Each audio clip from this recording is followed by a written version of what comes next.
माँ बेटा और बहू स्टोरी। माँ बेटा और बहू तीनों डाइनिंग टेबल पर बैठकर खाना खा रहे थे। खाना खाते खाते बेटा अपनी पत्नी से बोला, नीता तुमने आज भी दाल रोटी ही बना दी। कम से कम खाना बनाने में तो आलस मत किया करो। अभी तो रहती हो, कुछ अच्छा भी तो बना सकती थी। नीता बोली, बनाने वाली तो मैं आज सूजी का हलवा थी, लेकिन सूजी आई नहीं, मैंने कल ऑर्डर करी थी। कोई बात नहीं, कल बना दूंगी। किचन में कुकर की सीटी सुनाई देती है और खाना खाते खाते नीता किचन में चली जाती है।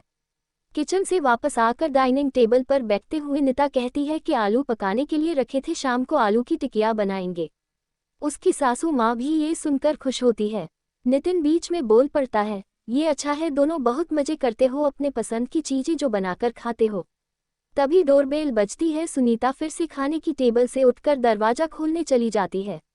दरवाजे पर डिलीवरी बॉय सूजी लेकर आया होता। पार्सल लेकर अनीता फिर से डाइनिंग टेबल पर खाना खाने बैठती है। तब माँ बेटे से कहती है कि तू दरवाजा खोल देता, बेचारी को खाना खाते समय भी सुकून नहीं है। बेटा कहता है, सॉरी माँ, मैं नहीं उठ सकता, मुझे ऑफिस जाने के लिए देर हो रही है। नितिन खाना खाकर ऑफिस की तैयारी करने के नहीं अपने रूम में चला जाता। कुछ ही सेकंडों बाद वो सुनीता को आवाज लगाता है, नीता मेरी घड़ी कहाँ है? मिल नहीं रही है। नीता खाना खाते खाते ही उसे बताती है, अलमारी के ड्रॉअर में देखो। नितिन कहता है, नहीं मिल रही है।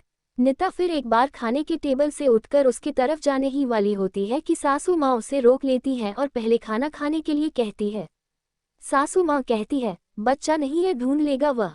थोड़ी देर बाद रूम से नितिन की आवाज आती है, मिल गई। डाइनिंग टेबल पर दोनों सास बहू एक दूसरे की तरफ देखकर मुस्कुराते हैं।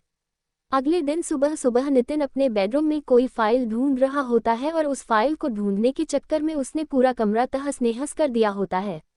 नितिन बड़बड़ा रहा होता है, इस घर में कभी कोई चीज अपने ठिकाने पर मिलते ही नहीं है। इन औरतों को भी कोई काम नहीं है, इसलिए हर चीज इधर की उधर करते रहते हैं। नीता अपने कमरे में आकर कमरे का बुरा हाल देखती है तो नितिन से पूछती है कि क्या कर रहे हो? नितिन कहता है, वह फाइल कहाँ है जो मैंने तुम्हें परसों दी थी? नीता तुरंत वह फाइल निकालकर नितिन के हाथों में थमा देती है और उससे कहती है कि एक बार मुझसे पूछ लिया होता, पूरा कमरा फैला के रख दिया है। नितिन उल्टा नीता को ही डांट देता है और कहता, ठीक है, अगर पूरा कमरा फैला दिया है तो तुम्हें और काम भी किया है, यही काम पूरा दिन करते बैठो। कभी कभी लगता है मुझे हाउसवाइफ से शादी करनी ही नहीं चाहिए थी। इतना बोलकर नितिन ऑफिस के लिए निकल जाता है। पति पत्नी की यह बातचीत माँ भी सुन रही होती है, जिसका नितिन को पता नहीं होता। अब माँ और नीता नितिन को सबक सिखाने के लिए प्लान बनाते हैं। अगले दिन सुबह सुबह जब नितिन नींद से जागता है तो नीता को चाय के लिए चिल्लाकर कह रहा होता है।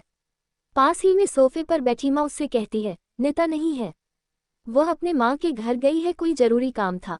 नितिन फोन निकालकर नीता को कॉल करने लगता है, तब माँ उसे रोकते हुए कहती है, फोन मत कर, माँ के घर ही तो गई है, आ जाएगी 2-3 दिन में। नितिन फोन रख देता है और माँ से कह रहा होता है कि माँ चाय।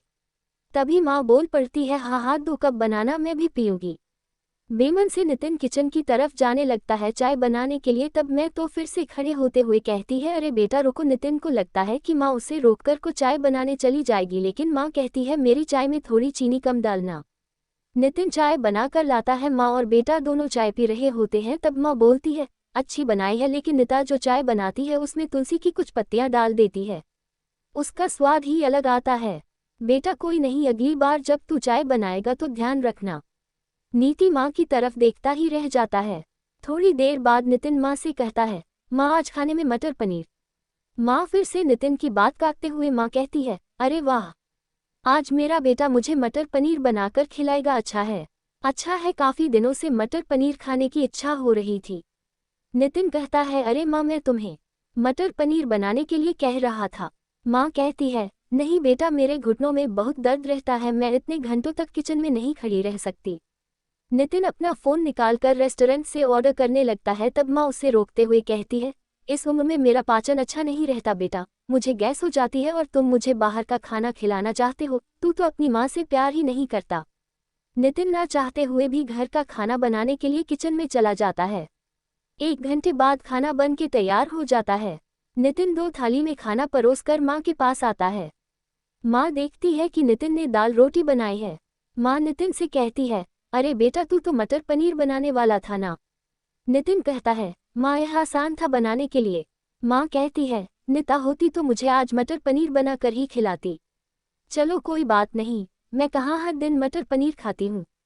आज भी दाल रोटी ही खा लूंगी। आप एक साथ में मिलकर खाते हैं। दोनों बैठकर खाना खाने लगते हैं। नितिन ने पहला निवाला मुंह में रखा ही होता है कि माँ उसे कहती है, अरे बेटा दाल में नमक थोड़ा कम है, जाकर जरा नमक लेकर आ। नितिन खाते खाते उठता है और किचन से जाकर नमक लेकर माँ को देता है, फिर अपना खाना खाने बैठता है। बीच में ही माँ खांसने लगती है और नितिन से कहती है, अरे बेटा खाना गले में अटक गया है, थोड़ा पानी लेकर आ। नितिन फिर से खाना खाते खाते उठाता है और पानी लाकर माँ को देता है। इन सब से नितिन के मुंह पर परेशानी साफ देखी जा सकती है। नितिन को अब महसूस भी हो रहा होता है कि जैसा बर्ताव वह नीता के साथ करता है उसे कितना बुरा लगता होगा। हालांकि नीता के मुंह पर कभी उसने शिकन नहीं देखी थी। माँ यही नहीं रुकती, खाना खा के हो जाने पर माँ नितिन को थालियाँ धोने के लिए कहती है। फिर माँ अपने बेड पर आराम करने लगती है, तब नितिन को चादर ओढ़ाने के लिए कहती है। उसके बाद जब नितिन रूम से जा रहा हूँ था तब उसे रोक करे सी कम करने के लिए कहती है। इन सब कामों से आप परेशान हो जाता है लेकिन कुछ बोल नहीं पाता। अगले दिन सवेरे सवेरे नितिन खाना बनाने के लिए सब्जियां काट रहा होता है, लेकिन उसका ध्यान सब्जियों पर नहीं होता। वह नीता के बारे में सोच रहा होता है और पछतावा कर रहा होता है कि वह कितना गलत था कि हाउसवाइफ का काम आसान होता है। तभी बेख्याली में उसकी उंगली कट जाती है, उससे खून बहने लगता है और वह बेसिन में अपनी उंगली धोने के लिए चला जाता है। तभी नीता उसके पास आकर उसके हाथों में पट्टी बांधने लगती है, यानी कि नीता कभी माँ के घर गई ही नहीं थी। ये तो सास बहू के प्लान का हिस्सा था जिससे वह नितिन से छुपकर उसी घर में रह रही थी। नितिन नीता को देखकर काफी खुश हो जाता है। नीता से कहता है, घर का काम हम दोनों मिलकर क्या करेंगे। नीता पूछती है, ऐसा क्यों। नितिन कहता है कि मैं घर का काम सीख जाऊंगा और घर अगर हम दोनों का है तो घर का काम भी हम दोनों का ही होना चाहिए।